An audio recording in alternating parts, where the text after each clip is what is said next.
बिस्मिल्लाहिर्रहमानिर्रहीम अस्सलाम वालेकुम। वेलकम करता हूँ आपको अपने चैनल में। आज की इस वीडियो के अंदर हम class 9 physics chapter number 1 physical quantities and measurement के बारे में डिस्कस करेंगे, जिसका फर्स्ट टॉपिक है हमारे पास physics and its branches. Book में इंट्रोडक्शन टू फिज़िक्स करके भी लिखा हुआ है, लेकिन आपके पास सवाल पेपर में इस तरह आता है, define physics and rights it's any 5 branches. Start करते हैं। Physics is the branch of science that deal with the interaction of matter and energy. अब मैटर और एनर्जी का इंटरेक्शन करवा दें तो उसे हम क्या कहते हैं? फिज़िक्स कहते हैं, और ये ब्रांच है साइंस की। अब एग्जांपल देता हूँ कि मैटर और एनर्जी का इंटरेक्शन किस तरह होगा। अब सपोज़ करें ये हमारे पास क्या है, एक पेन है। पेन क्या चीज़ है? सॉलिड है। अच्छा, सॉलिड क्या होता है भाई? मैटर की स्टेट होती है। मैटर हमें किससे कहते हैं? Anything which occupy volume and have mass is called matter. कोई भी चीज़ जो जगह घेरे और वज़न रखे उसे मैटर कहते हैं। अच्छा, अब ये कौन सा मैटर है? ये सॉलिड है, जो भी है। अब ये मैटर है, ये यहाँ एक जगह पे पड़ा हुआ है। अब मैंने इसके ऊपर फोर्स लगाई और इसे एक जगह से उठा के दूसरी जगह मैंने क्या कर दिया? रख दिया। यानी इसके ऊपर मैंने वर्क किया या एनर्जी लगाई।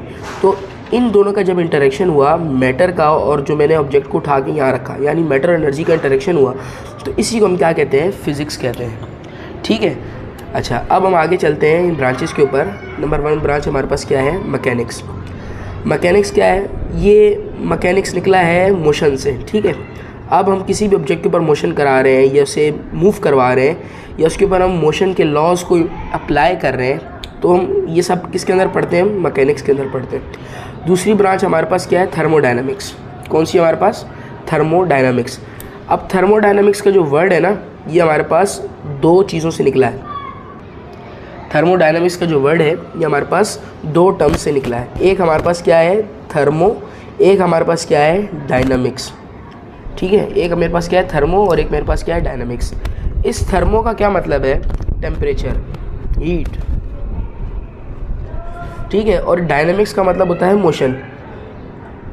फिज़िक्स की और बहुत सारी ब्रांचेज हैं, जैसे कि डायनामिक्स है, स्टैटिक्स है, जिसमें से डायनामिक्स का मतलब होता है कि हम मोशन करा रहे हैं। अब किस चीज़ का मोशन होगा?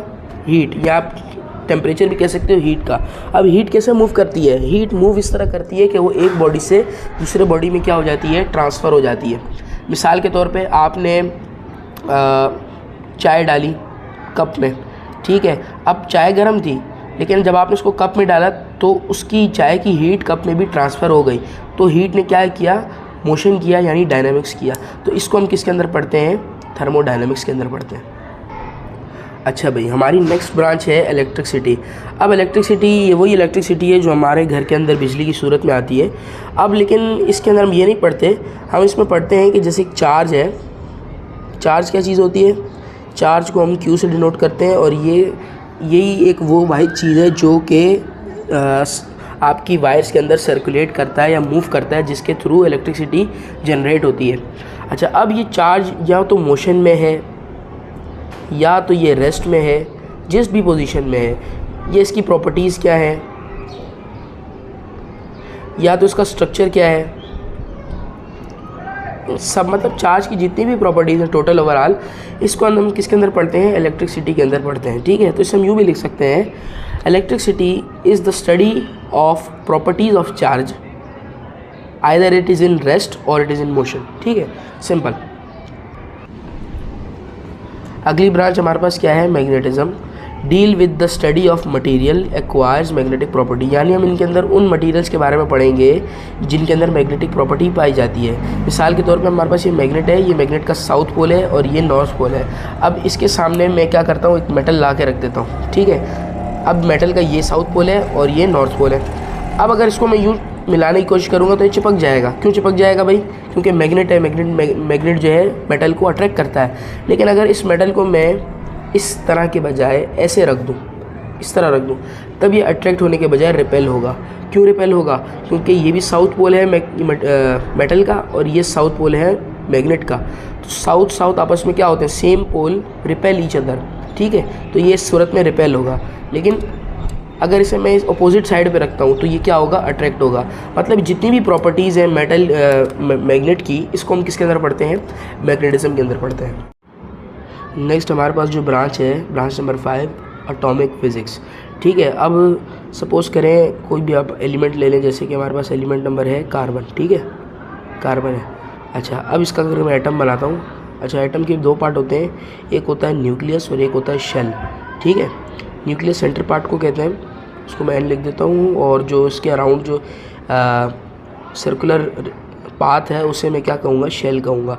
इसे आप रिजेंबल दे सकते हैं एग से। एग की जो येलो पार्ट होता है जिसे हम जर्दी भी कहते हैं, उसे हम न्यूक्लियस कह देते हैं।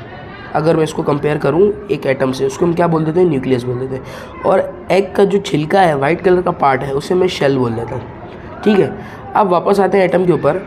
न्यूक्लियस के अंदर दो चीज़ें पाई जाती हैं, प्रोटॉन पाया जाता है, न्यूट्रॉन पाया जाता है, और शेल के अंदर एक चीज़ पाई जाती है जिसे हम कहते हैं इलेक्ट्रॉन। ठीक है, अच्छा अब इस एटम की क्या प्रॉपर्टीज़ हैं, इसका स्ट्रक्चर क्या है, इसकी कंपोजिशन कैसी है, कंपोजिशन हम कहते हैं बनावट कैसी है। ठीक है, इन तमाम चीज़ों को हम किस ब्रांच के अंदर पढ़ते हैं, एटॉमिक फिज़िक्स के अंदर पढ़ते हैं। ठीक है, इसको हम किसके अंदर पढ़ते हैं, एटॉमिक फिज़िक्स के अंदर पढ़ते हैं। अच्छा भाई, लास्ट ब्रांच हमारे पास क्या है, प्लाज्मा फिज़िक्स। मैंने आपको बताया मैटर की हमने तो वैसे सुना होगा कि 3 स्टेट होती हैं, सॉलिड, लिक्विड, गैस, लेकिन अब ये चौथी स्टेट भी आ गई है, उसे हम क्या कहते हैं, प्लाज्मा। प्लाज्मा कौन सी स्टेट है, आयोनाइज्ड स्टेट है, आयोनाइज्ड स्टेट है किसकी, मैटर की। ठीक है, अब ये आयोनाइज्ड स्टेट क्या होता है ये हम आगे पढ़ेंगे इंशाल्लाह, मैं आपको बताऊंगा। अच्छा, फिर ये क्या है, मैटर की आयोनाइज्ड स्टेट है। अब इस आयोनाइज्ड स्टेट ऑफ मैटर की जितनी भी प्रॉपर्टीज़ है, स्ट्रक्चर है, कंपोजिशन है, किस तरह है, ये कैसे बनावट है, इसकी खसूसियात क्या है, ये दिखता कैसे, जो भी है, इसको हम किसके अंदर पढ़ते हैं, हम इससे पढ़ते हैं प्लाज्मा फिज़िक्स के अंदर। मैं यहाँ प्रॉपर्टीज़ लिख देता हूँ, इसकी प्रॉपर्टीज़ के बारे में, इसके स्ट्रक्चर के बारे में, और इसकी कंपोजिशन के बारे में। इस सब को हम किसके अंदर पढ़ते हैं, प्लाज्मा फिज़िक्स के अंदर पढ़ते हैं। तो आज हमारा चैप्टर नंबर 1 का फर्स्ट टॉपिक कंप्लीट हुआ, 1.1 इंट्रोडक्शन टू फिज़िक्स, जिसके अंदर हमने फ़िज़िक्स और उसके साथ 5 ब्रांचेस भी स्टडी कर ली। उम्मीद करता हूँ मेरी वीडियो आप लोगों को पसंद आई होगी। तो इंशाल्लाह मिलते हैं नेक्स्ट वीडियो में, तब तक के लिए अल्लाह हाफ़िज़।